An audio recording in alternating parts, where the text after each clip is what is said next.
பயமா இருக்குதே சிவபுரி. நான் என் பெண்டாட்சி சத்தியமா சொல்றேன், அவ பெண்ணே அல்ல, பேயேதான். பேயாவது பிசாசாவது அவ வத்சலாவே தான்.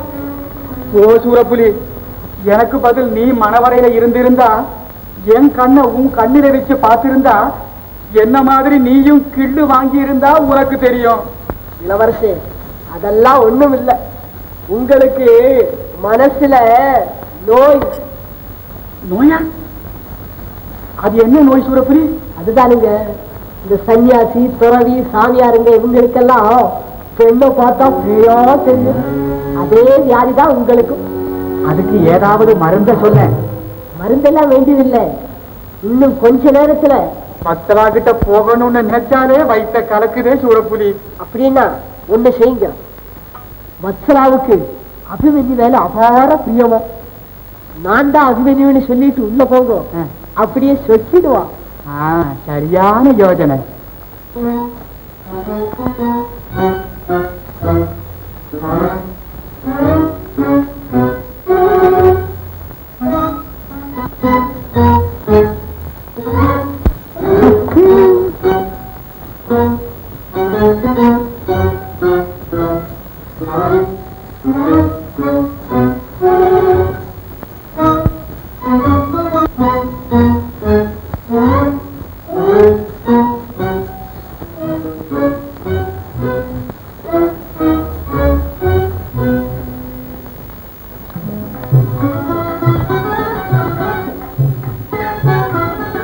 வத்சலா, வத்சலா, வத்சலா, என்ன கொஞ்சம் பாரு வத்சலா. அட அட அட அட அட,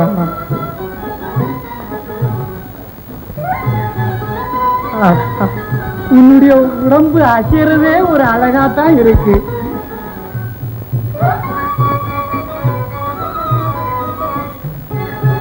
வத்சலா, இதோப்பா அபிமன்யுல வந்திருக்கேன். அபிமன்யு. வத்சலா, வேஷம்னு நினைக்கிறியா? இல்லவே இல்ல, நான் தான் நிஜமான உண்மையான சத்தியமான அபிமன்யு. வத்சலா, கொஞ்சம் திரும்பித்தான் பாரு.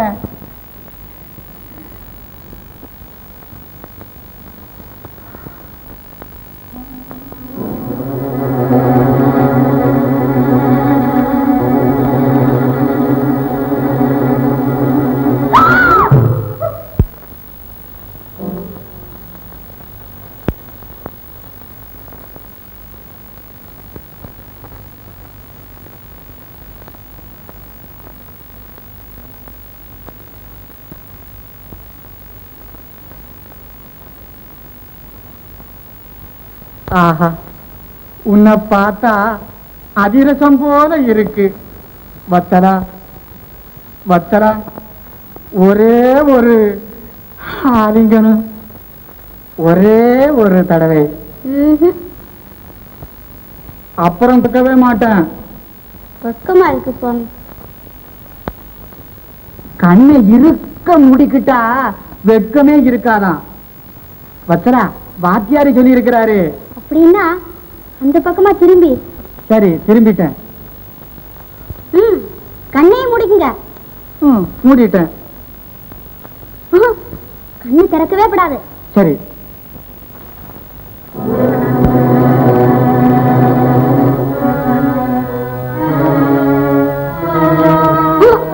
கண்ணு திறக்கப்படாது. இல்ல இல்ல. ஐயோ வத்சலா, எலும்பெல்லாம் நொறுக்குறே. இது காதல் வேகம் கண்ணாடா. ஐயோ, உன் காதலை இவ்வளவு வேகமா பண்ணாதே, என்னால தாங்க முடியாது. போங்க.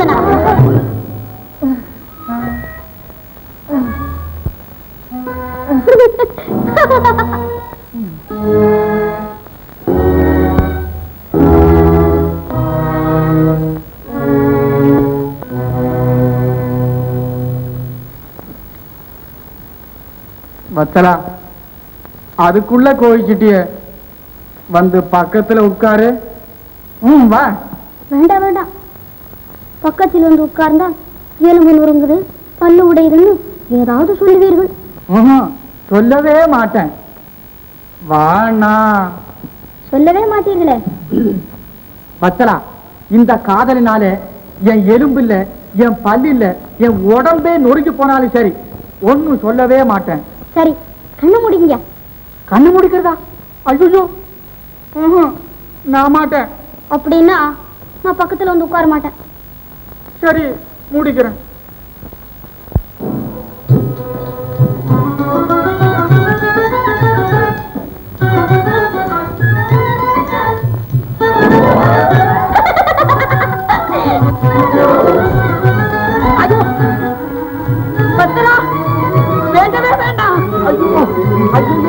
பத்தலா, எனக்கு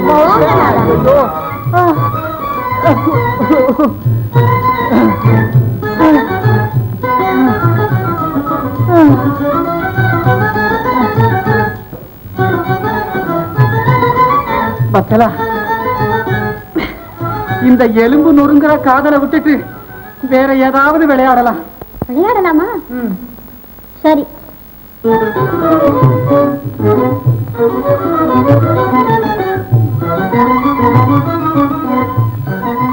முதல்ல இதை சாப்பிடுங்க.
பத்தலா, இனிமே என்ன உபத்திரவப்படுத்தாதே, நான் செத்து போயிடுவேன். போதும், எனக்கு பசி பிராணம் போகுது.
நடத்தி முட அப்பப்போ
என் பெண்ணல்ல பிசாசேதான்.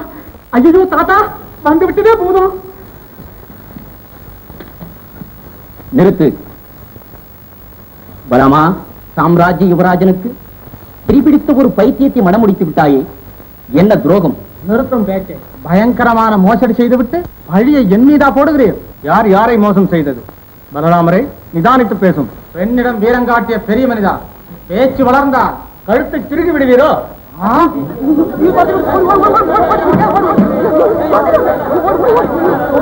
பலராமா,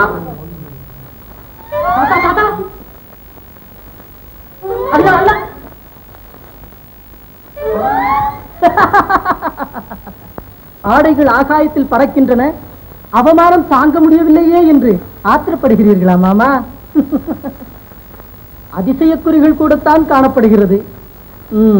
விஷயத்தை விளக்குகிறேன், கேளுங்கள். பாஞ்சாலியை பங்கப்படுத்தினீர்களே அன்று, பதில் மரியாதை செய்ய பலகாலம் காத்திருந்தேன்.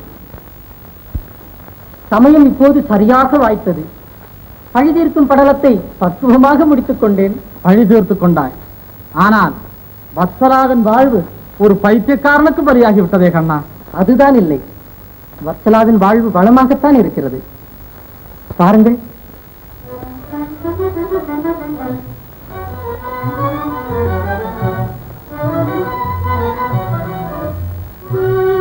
அண்ணா, ஆசீர்வதியுங்கள் தம்பதிகளை.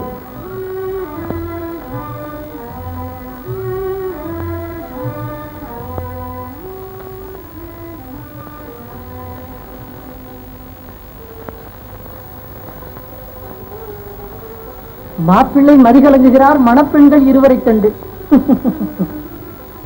மாப்பிள்ளை வாழ், நீர் மணந்து கொண்ட மடியை நன்றாக பாரும்.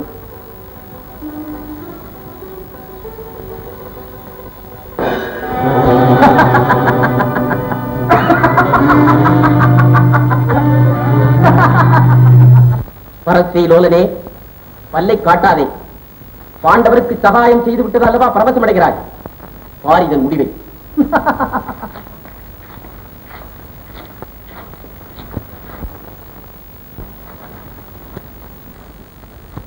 கண்ணனுடைய கருணையால் கல்யாணமும் முடிந்தது. ஆனந்த தம்பதிகள் விதுரராசிரமம் போய்விட்டார்கள் இன்ப வாழ்வு நடத்த.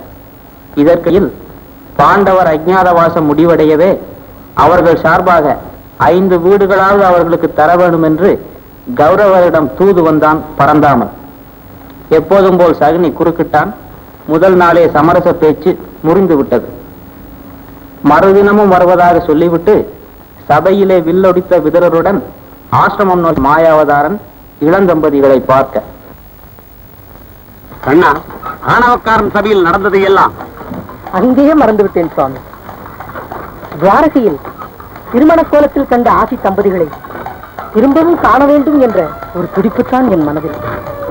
சுவாமி, வத்சலையும் அபிமன்யுவும் அன்பு கலந்த ஆனந்த வாழ்க்கைக்கு ஓர் அபூர்வ இலக்கியமாக விளங்குகிறார்கள். உண்மைதான் சுவாமி. துவாரகை விட எனக்கு ஆசிரமம் தான் பிடித்திருக்கிறது. ஆச்சரியம். அங்கே எத்தனை நந்தவனங்கள்? நந்தவனங்கள் மட்டுமா? நந்தவனம் நிறைய மலர், மலர் நிறைய தேன், தேனை சுற்றி வண்டு, வண்டுகளை சிக்கும் கீதம் எல்லாம் தான் இருந்தன. அலங்காரமான மாளிகையில் வசித்தவள் நீ. ஆம், மாளிகை. விரும்பிய விதமெல்லாம் வசதிகள், அழைத்த போதெல்லாம் பணிப்பெண்கள், நினைத்த நேரமெல்லாம் கொண்டாட்டம்.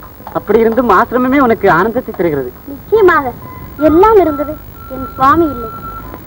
அதோ சித்தப்பா.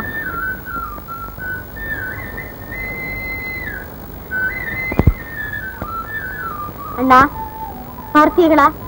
ஆனந்த தம்பதிகள். நீண்ட ஆயுள் பெற நீடோழி வாழ்த்துங்கள். நீண்ட ஆயுள். சுபத்ரா, போர் மூண்டு விட்டது. அதை பற்றி இனி யாருமே நினைக்க முடியாது. ஏன் மாமா, அவ்வளவு மோசமாகி விட்டதா அரசியல் நிலைமை? எதிர்பார்த்தபடி கிருஷ்ணன் தூது முறிந்து விட்டது. துரியன் போர் வெறியில் பேயாடுகிறான். அண்ணா, நாட்டை பெற போரொன்றுதான் வழியா? ஆம், அழிவைத்தான் வரவேற்கிறார்கள் ஆணவக்காரர்கள். ஆஹா, விளையாட்டிற்கே பயன்பட்டவன். இதற்கு வேலை வந்து விட்டது. சித்தப்பா, போர் என்றால் கோரமாக இருக்கும். வேல்பட்டு விழும் வீரர்கள், நாயும் நரியும் பேயும் பிசாசும் பிடுங்கி தின்னும் பிணங்கள், தலைகளை உருட்டிச் செல்லும் ரத்த ஆறுகள், கணவனை இழந்த காரிகைகளின் கதறல், தனையினை இழந்த தாய்களின் தவிப்பு. சித்தப்பா, சொல்வதே பயங்கரமாயிருக்கு. ஆம் வத்சலா, அரவக்குடியன் அதற்குத்தான் ஆசைப்படுகிறான். அண்ணா, நாட்காக இனம் ஏற்றிக் கொள்வதா? ஒரே குலையில் காய்த்த காய்களும் கனிகளும் வீணே உதிர்ந்து போவதா? சுபத்ரா, நீ வேதாந்தம் பேசுகிறாய். ஆனால் விதி? மாமா, நானும் தான் நினைக்கிறேன். கடைசியாக கண்ணன் கோரிய 5 வீடுகளையாவது அவர்களுக்கு. கண்ணன் மகாராஜா, அந்த சாகசக்காரன் பேச்சில் மதிமயங்கினால் லக்கணனின் கல்யாண கதிதான். அந்த சூதுக்காரனுக்கு கொலு மண்டபத்தில் இடம் தந்ததே தவறண்ணா. சரி, உங்கள் முடிவு? முடிவு போர், வெற்றி, ஏகபோக ஆட்சி, அந்த கோழைகளுக்கு நிரந்தர அடிமைத்தனம். புலிக்கு பாய்ச்சல் மீதுதானே எண்ணம். சுத்த வீரன் அல்லவா கர்ணன், போரை விரும்புகிறான். துரியோதனா, நாடு நமக்கு நிலைக்க வேண்டும். அதற்கு போர் ஒன்றுதானா வழி? தாங்கள் வேறு வழி சொல்லுகிறேன். ஏதாவது சூழ்ச்சி முறையா மாமா? மாமாவின் மாற்றமே அதுதானே. மாமா, உங்கள் முதல் திட்டம் அதுதான் லக்கணனின் கல்யாண திட்டம். அதில் அடித்த தோல்வி காற்று இன்னும் அடங்கவில்லை. அதற்குள் அடுத்த சூழ்ச்சியா? தோல்வி. கர்ணா, போர் வீரனை போன்றவன் அரசியல் தந்திரி. இருவருக்குமே தோல்விதான் வெற்றிக்கு அஸ்திவாரம். மாமா, உங்கள் யோஜனை கேள். நாளை கிருஷ்ணன் இறுதியாக பேட்டி காண வருகிறான் அல்லவா? அவன் அமர்வதற்கு அலங்காரமான ஒரு ஆசனம். ஆசனத்தின் அடியில் பயங்கரதம், பள்ளத்திலே பல கொலையாளிகள். கண்ணன் வருகிறான், கனிவுடன் வரவேற்கிறோம். ஆபத்து நிரம்பிய ஆசனத்தில் அமர்கிறான். அடுத்த க்ஷணம் பாண்டவர் சகாயம் பள்ளத்திலே, வாக்கி வெளியே கொலையாளி.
கிருஷ்ணா, வர வேண்டும் வர வேண்டும்.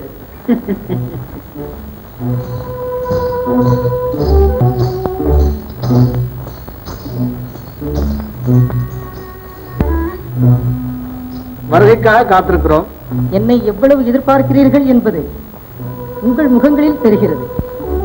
உண்மைதானே மாமா? உண்மைதான். இன்று எப்படியும் உன் விஷயத்தில் திட்டமிட்டிருப்பீர்கள். மாமா மனது வைத்தால் இந்த மகா யுத்தத்தையே தடுத்து விடலாம். யுத்தத்தை பற்றிய கனவு கூட காண மாட்டார்கள். என் ஏற்பாடுகள் அப்படி. சந்தோஷம். நீங்கள் நினைத்தபடியே எல்லாம் நடக்க வேண்டும்.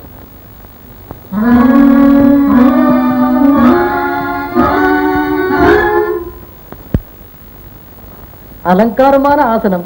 ஆமாம், அதுவும் மாமாவின் ஏற்பாடுதான். தெரியும். மாமாவின் மூளையில் உதித்த ஏற்பாடு அமர்க்கலமாயிருக்கிறது. ஆனால் நினைத்தது நடக்க வேண்டும்.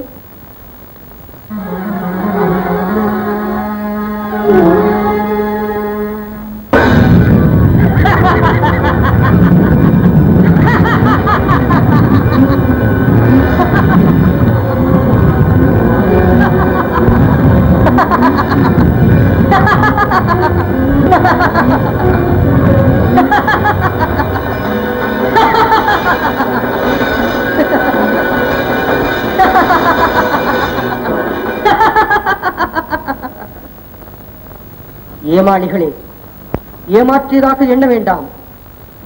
துணையற்று துடிக்கும் மங்கையை மானபங்கம் செய்ய துணிந்த இந்த சபை சூழ்ச்சி செய்து சூதுகளாடி ஒரு சாம்ராஜ்யத்தையே சுருட்டிக் கொண்ட இந்த சபை சூதனை கொல்ல துளியளவும் தயங்காதென்பதை நாம் நன்றாகவே அறிவோம். அறிந்தே வந்தோம். உன்மார்க்கத்தை தவிர வேறு எதையுமே அறியாத துஷ்ட கூட்டமே. சமரசம் இனி இல்லை. நீங்கள் தேடிக்கொண்ட விதமே போர், போர், போர்.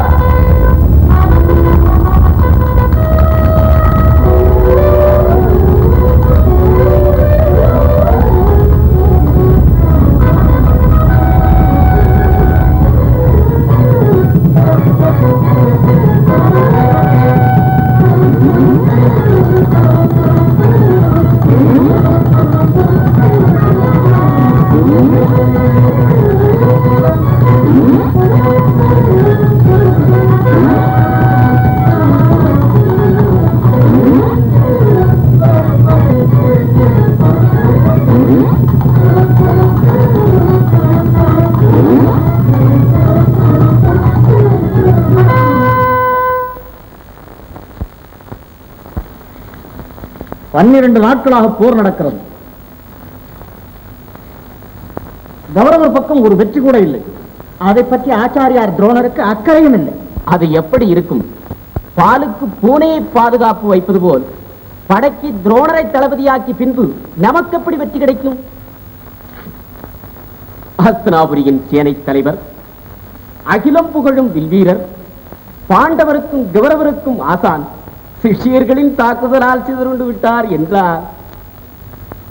இது சந்தேகமில்லாமல் துரோக செயல்.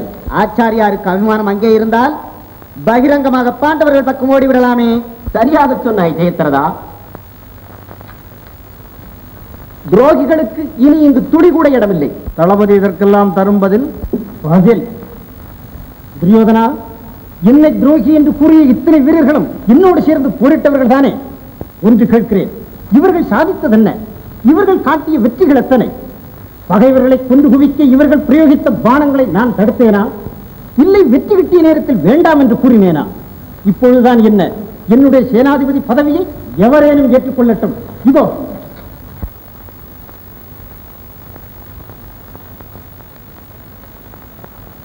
துரியோதனா, பார்த்தாயா? மடை திறந்தாற் போல் பேசியவர்கள் இப்போது மௌனிகளாகிவிட்டார்கள். மௌனம் அல்ல, ஆச்சாரியாருக்கு மரியாதை செய்கிறார்கள். சகுனி, போதுமுன் வஞ்சக வார்த்தைகள். நாளை எனது கடைசி முயற்சி. சக்கரவியூகம் எனது கடைசி ஆயுதம். அதையும் வகுத்து விடுகிறேன். வருவது வரட்டும். இந்த ஆர்வம் ஆச்சாரியாருக்கு அன்றே வந்திருக்க வேண்டும்.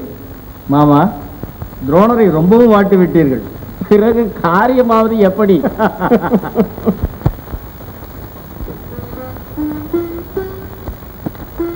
சுவாமி, 12 நாட்கள் முடிந்து விட்டதல்லவா? முடிந்து விட்டது. ஆனால் இன்னும் எனக்கு அழைப்பு வரவில்லை. சீட்டிய அம்புகள், தினவெடுக்கும் தோள்கள், இவைகளோடு நான் துடிக்கிறேன். பிரிவு என் நெஞ்சு பிளந்து விடும் சுவாமி. அதிலும் சுத்த தேவதையின் கோர பற்களுக்கிடையே தங்களை அனுப்புவதென்றால் அதோ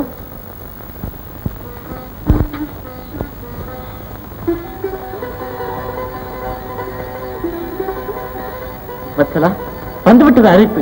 ஐயோ, அப்பா தர்மர் அவசரமாக பார்க்க வேண்டும். வேண்டாம் சுவாமி. வத்சலா, வீணாக மனதை அழைத்துக் கொள்கிறாய். நொடியில் திரும்பி விடுகிறேன். பயமா இருக்கிறது சுவாமி. நானும் தங்களுடன். வீரன் மனைவிக்கும் வேண்டும். வத்சலா, தைரியமாக இரு. இதோ வந்து விடுகிறேன்.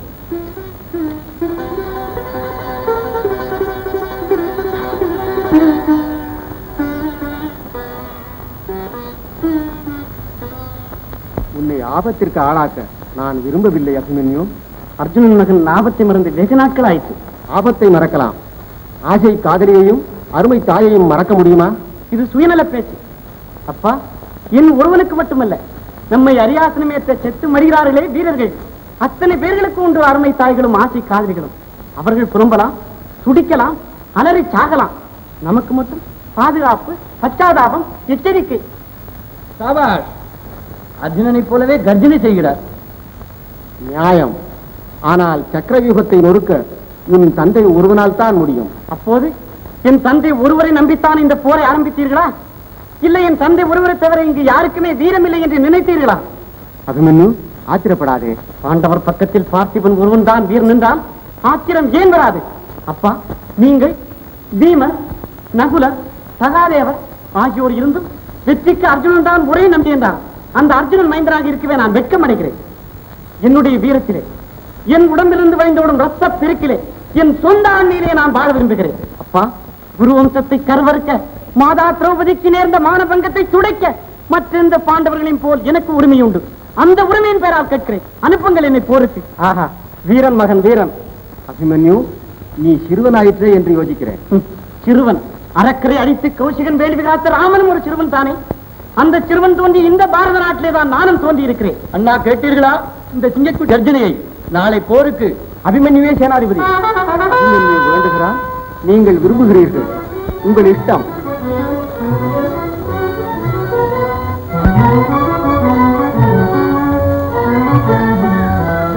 செல்வா, நாளை போருக்கு நீ தளபதி.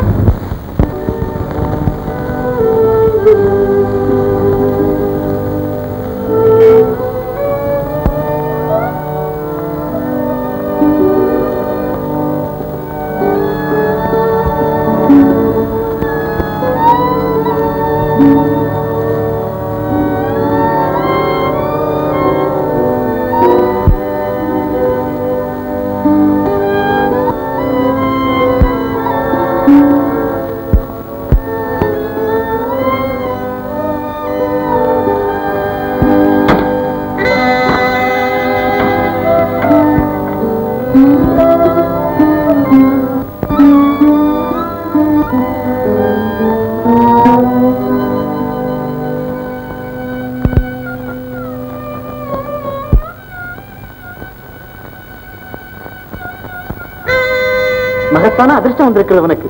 என்ன? உன் நாயகனின் சரித்திரத்திலே இடம்பெற போகிறார்.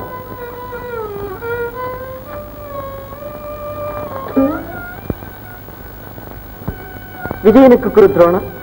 அந்த துரோணரோடு நாளை வீர பரீட்சை. ஆஹா, சுவாமி, உங்களை பெரிய தம்பி அழைத்தது பெரியதோர் வரம் கொடுக்க வச்சல. நாளைய போருக்கு நான் தளபதி.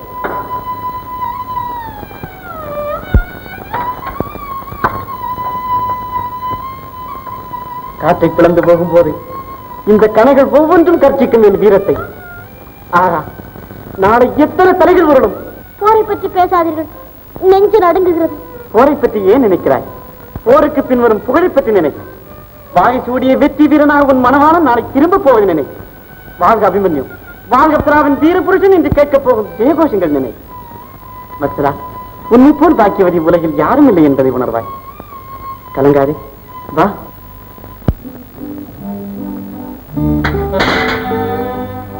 கத்தி தவறுகிறதே சுவாமி. காரணம் இல்லாமல் உன் கரங்கள் நடுங்குவதால் கண்ணே.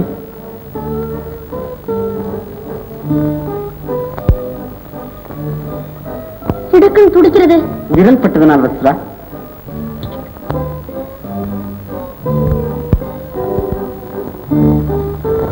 கண்ணே, கனவிலும் கற்பனையிலும் நான் காத்திருந்த நாள் வந்துவிட்டது. பார்த்தன் மகனும் பராக்கிரமசாலி என்பதை பாராரியும் நாள் வந்துவிட்டது. வீரனுக்கு மாலையிட்டதின் சீரான பெருமை நீ அடையும் நாள் வந்துவிட்டது. விடை கொடு. புறப்படுகிறீர்களா சுவாமி? போர்க்களம் ஏகமுறை சோக கண்ணீர் வடிப்பதில் வீரமிக்க பாரத பெண்கள் கழகம். ஆனந்த கண்ணீர், இருமாந்த புன்னகை, மலர்ந்த முகம் இவற்றோடு அனுப்பி என்னை உன் கண்ணீரை நினைத்து கையில் காண்டீபம் ஏந்துகிறேன். உன் புன்னகை நினைத்து பகைவரை புறங்காட்டி ஓடுவேன். உன் மலர்ந்த முகம் நினைத்து மகாவீரர் துரோணரையே மண்டியிடச் செய்கிறேன். கண்ணே, உன்னை பெற்ற போது கூட நான் இந்த பெருமை கொள்ளவில்லையடா. புறப்படு, வீரலட்சுமி துணை நிற்க.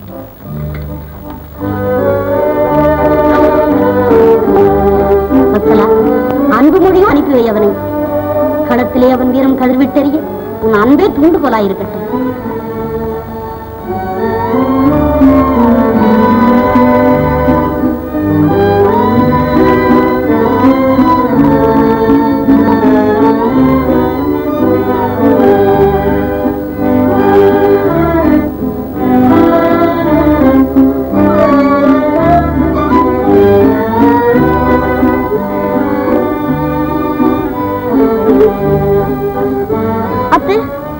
திரும்புவது ஆகாது என்பார்களே, அனாவசியமாய் அலட்டிக் கொள்ளாதே உன் மனதை.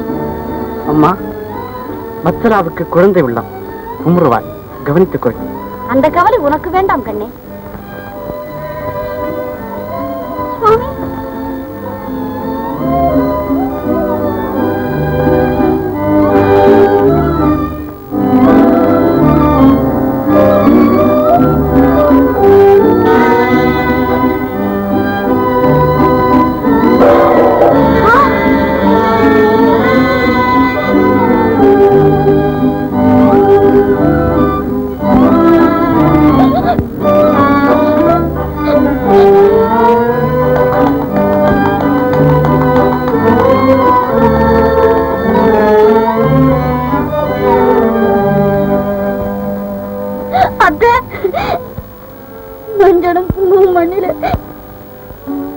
மனது ஏன் இப்படி மயங்க விடுகிறாய்?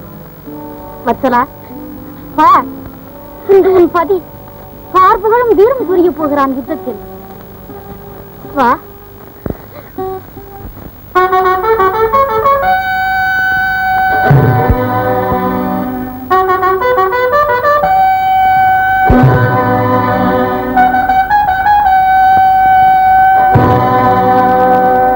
ரதம் சக்கரவிகத்தின் முகப்பிற்கே செல்லட்டும். ஆஹா, அர்ஜுனனின் பிரதிபிம்பம், வீரத்தின் சிகரம். தந்தையின் குருவுக்கு தனியன் வணக்கம்.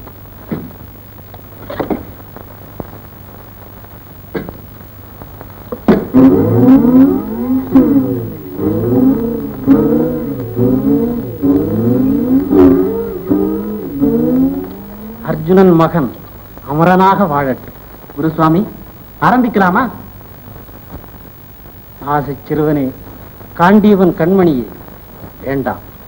சக்கரவியூகத்தை உன்னால் சமாளிக்க முடியாது. நீங்கள் அமைத்த சக்கரவியூகத்தை நீங்களே புகழ்ந்து பாடுவதா? ஆச்சாரியார் அவர்களே, இது அழகா இல்லை. சக்கரவியூகத்தின் சக்தியை சாதித்து காட்டுங்கள். குழந்தாய், துரோணரை நீ அறியவில்லை. அறிந்து கொள்ளத்தான் சுவாமி வந்திருக்கிறேன். அப்பா, சக்கரவியூகம் ஒரு பயங்கர படுகொடி. அதில் நீங்கள் விடாமல் இருந்தால் போதும். பாண்டவரின் புலவிளக்கை பாண்டவர் குரு துரோணனே அணைக்க வேண்டுமா? என்ன கருணை! ஆச்சாரியார் அவர்களே, தந்தை இல்லாத சமயத்தில் தந்திரமாக சக்கரவியூகம் அமைத்தீரே, இது கூட பாண்டவர் மீது கொண்ட பாசத்தினால்தானோ? சுவாமி, இதெல்லாம் வீண் வார்த்தைகள். ஏறுங்கள் ரதத்தில், எடுங்கள் காண்டீபத்தை.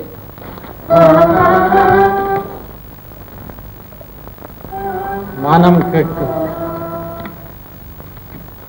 காண்டீவனுக்காக உன்மேல் கருணை காட்டுகிறேன். யுத்த களத்தில் கருணை காட்டுவது செட்ட வீட்டில் சிரித்து மகிழ்ந்து போல். ஆச்சாரியார் அவர்களே, இப்படியெல்லாம் பேசி வஞ்சகமாய் என்னை வெளியேற்றி வெற்றி சங்கை வெகு சுலபமாக ஊதிவிடலாம் என்று எண்ணுகிறீரா?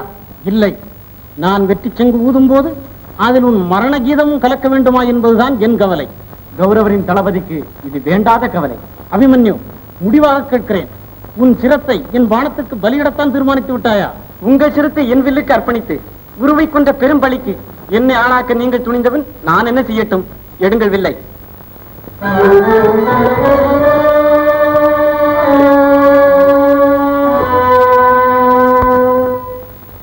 ஆச்சாரியார் ஏன் தயங்குகிறார்? கௌரவரிடம் கடைசி முறை விடைபெற்று வரவில்லையா? மகாத்மா அஸ்வத்தாமரிடம் மரணத்திற்கு பின் ஆக வேண்டியவற்றை சொல்லி வரவில்லையா? அல்லது போரிட்டு தோற்று போவதை இப்போதே சரணடைந்து விடலாம் என்று சற்று யோசனையா? அபிமன்யு, வீணாக ஏன் வார்த்தைகளை கொட்டுகிறாய்? நானும் அதைத்தான் சொல்லுகிறேன். பேசினது போதும், ஆரம்பிக்கலாம் சமரை.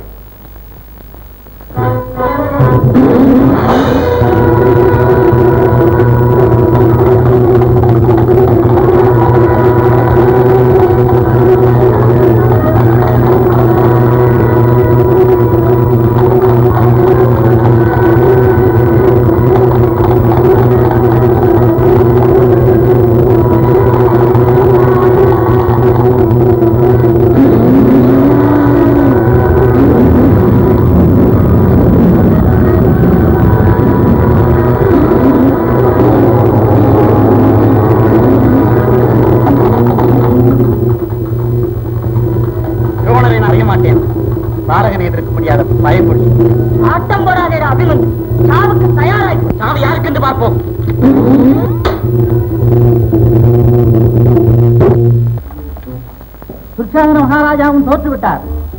என்ன? துச்சாதனம் தோன்று விட்டானா? அதே துச்சாதனா, அன்னையின் துயில் உரிந்த துராத்மா, பெண் என்றும் பாராமல் பேச்சியர் ஆக்கிய பேடி பயிரை உன் அங்கங்களை அணுவணுவாக அறுத்து உலர்த்தி பொடி செய்து இந்த போர்க்களத்தை தூவினால் என்ன? ஐயோ வேண்டாம் தம்பி அபிமன்யு, தவறை உணர்ந்து கொண்டு இறக்கம் கேட்டப்பா. இறக்கமா வேண்டும்? நாதியத்தன் அங்கே கூந்தல் பற்றி இழுத்து வந்தாயே நடுச்சபைக்கு, அப்போது உனக்கு இருந்ததா இரக்கம்? அபலையாக நின்று அன்னை ஐயோ என்று அலர்னாளே, அப்போது கரைந்ததா உன் மனது? மாபெரும் சபையிலேயே மாதாவின் மானங்கெடுக்க துணிந்தாயே, அப்போது இலக்கியதா உன்னெஞ்சி? அபிமன்யு, என்னை கொல்லாயப்பா. கோடையே, கொல்லவில்லையடா உன்னை. கற்பு கருத்தியை காமனோக்கோடு பார்த்து இந்த கண்களை காக்கை கருகுக்கு இரையாக்கப் போகிறேன். பதிவிரதையை பற்றி எடுத்த இந்த சாவக்கரங்களை சதை சதையாக தீவப் போகிறேன். கேசவா மாதவா என்று அன்னை கதரும் போது கேலியாக சிரித்த இந்த வாயை கிழிக்கப் போகிறேன். ஐயோ அபிமன்யு, நர பிசாசமே நடுங்காது, அதர்மத்தின் பலனை அனுபவி.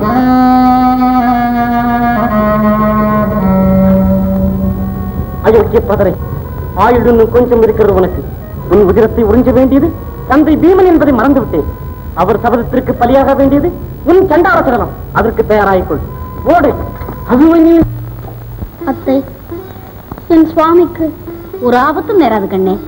தூதுவனை இன்னும் காணுமே, இன்று படை பறிக்கிறதே. அம்மணி, இளவரசருக்கு அமோக வெற்றி. துரோணரின் சக்கரவியூகம் உடைந்து விட்டது. பங்கவில்லை. ஒரே அம்பு 1000 வீரர்களை மடிக்கிறது. நினைவச்சு விட்டார்கள் வீரர்கள். வீரர்கள் வாய்ப்பேச்சில் தான் வீரர்கள். அந்த சிறுவயலை பொடி செய்யும் பொறுப்பை நான் ஏற்றுக்கொள்கிறேன். துரோணர் கூட இப்படித்தான் பேசினார். நான் கர்ணன் என்பது ஞாபகம் இருக்கட்டும். தாத்தா, நானும் போகிறேன். கல்யாணத்தில் அடைந்த அவமானத்திற்கு பழி வாங்கி விடுகிறேன்.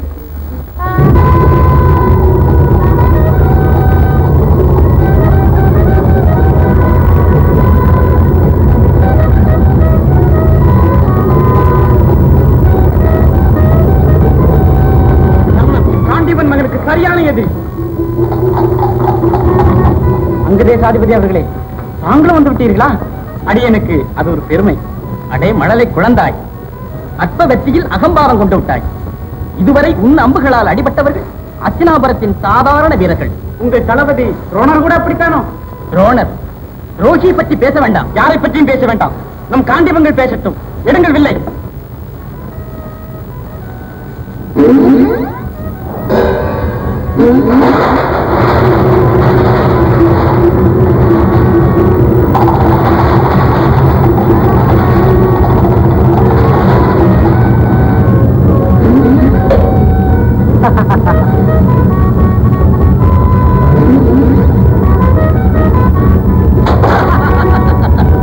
அபிமன்யு, எங்கே உன் அகம்பாவ பேச்சு?